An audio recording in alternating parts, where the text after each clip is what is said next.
Hello and welcome to today's Prime Group Kaleidoscope on April Fool's Day. Historians believe the origins of April Fool's Day may revert all the way to Noah and his ark. Noah made the mistake of sending the dove out of the ark before the water had abated on the first day of April and may have been named the April Fool.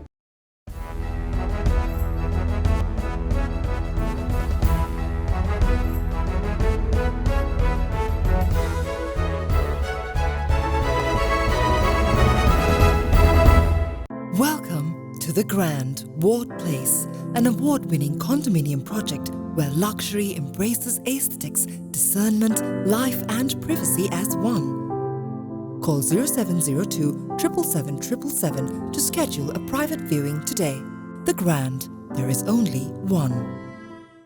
So today, we have a look ahead on our plunging stock market, a leader of tomorrow, export prospects, local farmer manufacture, and some power crunch power.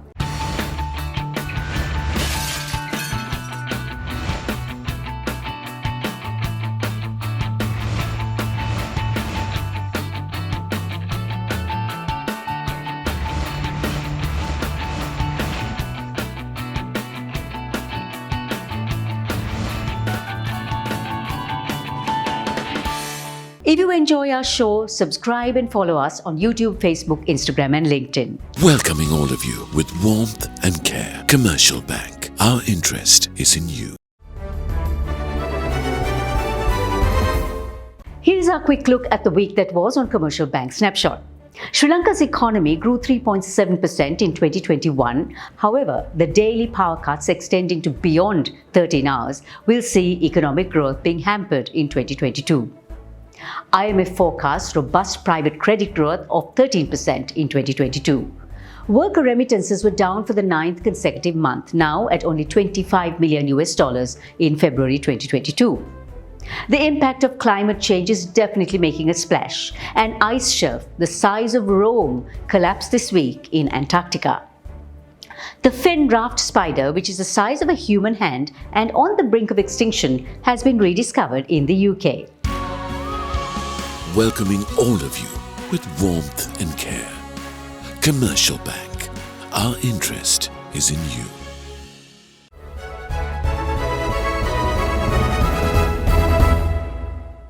Welcome, this is our Commercial Bank News Capsule. The Colombo stock market has had a bumpy ride this week, with trading halted when the S&P SL20 fell by more than 5%. Director and CEO of First Capital Holdings, Dilshan Veerasekara, joins us on the show to get some perspective on where we are headed. Dilshan, over the last few days, we've seen numerous trading halts at the CAC with billions being wiped out. Where are we headed, and what's your advice to those who have lost so much over the last few weeks? The recent last couple of days falls are mainly due to the economic overhang, the issues that we had, specifically related to the energy crisis. So I think the power cuts coupled with the lack of fuel supplies is really hitting the economy. So I think that really is what has panicked the market to some extent. And we are seeing sort of investors just sell and liquidate into cash. So in a situation where you have this level of turmoil, investors sort of always rush into cash, and we are seeing some panic selling. If you look at the fundamentals of the market, I still believe the fundamentals of the markets are intact. However, you should pick your stocks. So there are fundamentally strong stocks that are still significantly undervalued. You have whether it's the banking sector or manufacturing, export-related companies that probably will do very well in this environment, especially with the currency depreciation we've seen also. Even those shares have declined because everyone is just panicking and sort of liquidating investments, rushing into cash. So I think if you still selectively look at your portfolio, realign your portfolio to the fundamentally stronger earnings-based stocks that also may be heavily weighted towards the exports I think you have to take a fairly medium to long-term view if you're investing in the share market. Meanwhile, the last 2 trading days of the week were reduced to just 2 trading hours due to prevailing power cuts. It was not a good week for the Colombo Stock Exchange, with the all-share price index sliding down by 15%, while the average daily turnover was at 2.9 billion rupees. This week saw WTI oil dropping closer to $102 per barrel, while gold held on to the $1,925 per ounce due to its safe haven status. Sri Lanka's February exports recorded $1 billion in earnings for the 9th consecutive month, with a 9.9% increase compared to 2021. Exports are now at pre-pandemic levels, but challenges loom. I had a chat with the Secretary General of the National Chamber of Exporters, Shiham Marika, to check on the pulse of the export sector. The exporters are facing a lot of challenges these days, especially with the power cuts, then the shortage in fuel, then of course the shortages in containers and the rising freight costs. These are some of the challenges that are faced by the exporters community. The exporters are of course looking for long-term, steady and strong policies by the government so that they too can plan their projects such as their research and developments, then their expansion projects based on these policies. So having strong and steady policies is definitely going to give them that confidence. Also the situation in Russia and Ukraine is posing challenges, especially to the tea industry, because almost 17 to 20% of Sri Lankan tea exports are to the Russian region. However, overall, we feel positive that this year the exporters will do much better than the previous years. Sri Lanka is 85% dependent on imports when it comes to pharmaceuticals, the cost of which is 35% of the annual health budget. Sri Lanka's pharma manufacturers, however, feel they can change the status quo. With me in the studios today is the president of the Sri Lanka Pharmaceutical Manufacturers Association, Sanjay Jayaratne.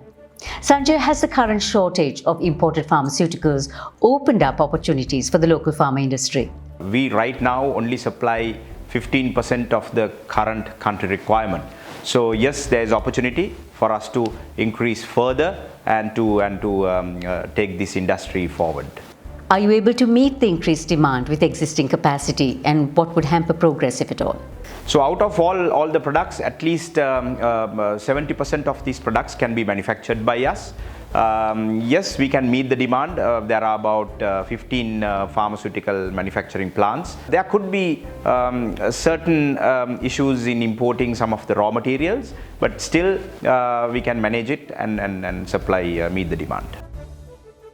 A Saudi man has set up a first-of-its-kind maritime museum on Farasan Island in Jazan, using special tools to mummify over 10,000 pieces of fish, shells and crustaceans, including a 1,000-year-old turtle.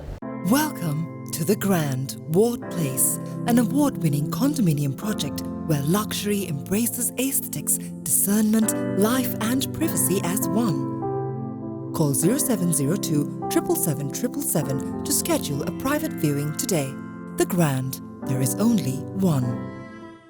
We are thrilled to announce our 2 gifts for February and March for speed reading with Sanjay. Professor Sean Pereira from Canberra and Menaka Galgamua from Colombo. Congratulations to you both. Keep reading. World of risks and obstacles, we are there to help you reach your goals. With 12 billion rupees worth of customer benefits in 2020 and a life insurance fund worth over 100 billion rupees. Our strength is your strength. You focus on your goals. We will take care of the risks. Srilanka Life.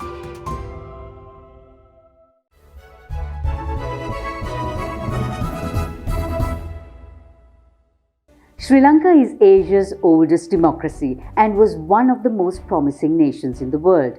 However, what we are now experiencing is a far cry from our actual potential.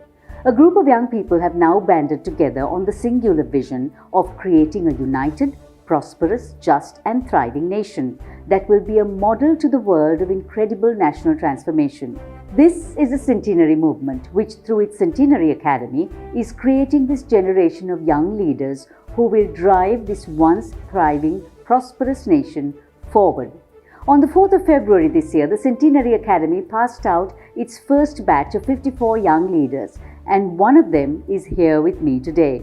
Navam Hapangama. Navam, welcome to Srilanka Life Let's Talk, and congratulations on your achievement of being one of those 54 graduates. Now, you have a passion for business development and an intrinsic obsession to finding ways to constantly improve things. What do you think needs to be done to be fixed in Sri Lanka today so your generation can move forward? It starts with things as basic as education and economic and healthcare reform. Things like environmental conservation and women's rights, to more complex issues such as diversity and inclusion, and even post-conflict resolution, which we have failed at since the end of the Civil War.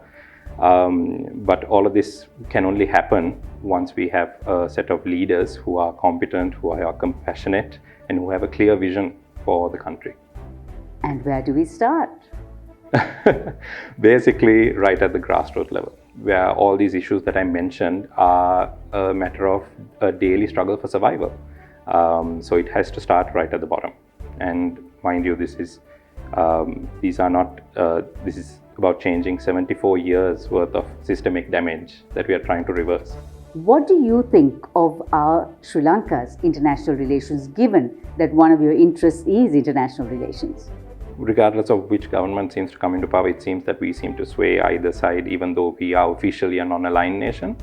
But what I have found common throughout any government that comes into power is the fact that there is no, they haven't acted on the cordial or the good relationships that we do maintain with our neighbors, even in the immediate vicinity and then even beyond in the other continents. But we haven't really transformed those relationships into, we haven't taken action on those relationships that would make them viable for our national interests. So what are the key elements required in national leadership for sustainable economic progress of this nation? Like I mentioned earlier, it's just about being compassionate, because there are a lot of people who share alternate realities to the mainstream, and they need to be taken care of. So it has to be a leader who's compassionate, who's empathetic towards all different problems that the people face. Then leadership also needs to have a very clear vision of what they want for the country. So what would be your vision for Sri Lanka by the time we reach our centenary of independence? For me, it would be to be led by competent leadership into becoming a regional powerhouse. I sincerely believe Sri Lanka has the potential to become a regional powerhouse and to become the gold standard, let's say, for socio-economic progress in the region and maybe even in the world. And do you see that happening? There's a lot of hard work in front of us if we want to get that done. But yes, there is definitely the potential. There's a very strong movement, especially within the youth, to make change. And like I mentioned earlier, it's about reversing 74 years of systemic damage. So it's not, and we have to be understanding that it's not going to happen overnight. There's a lot of work in front of us. Well, nothing is impossible. Let's hope your vision for Sri Lanka to be a regional powerhouse and a model for the rest of the world works out.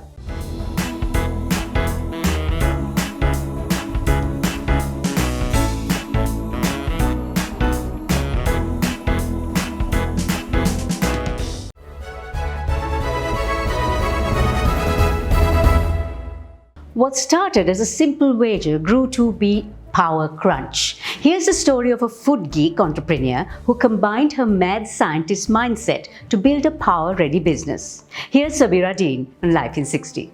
Little homemade business began as a wager between my husband and I. I had challenged him to get me the ingredients I required to make my own granola. And he did. Now, alhamdulillah, 2 years later, we have 15 varieties of granola and 8 flavors of bars. With the advent of COVID, I started experimenting with various nut milks and flavors and found myself in the wonderful world of vegan cheeses. We have over 15 varieties of vegan cheeses and over 20 varieties of vegan meats.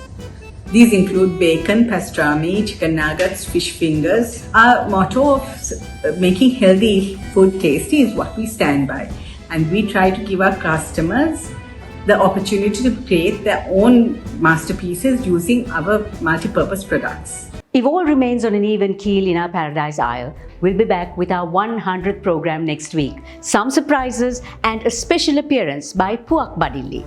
Keep smiling. Humor is the sunshine of the mind.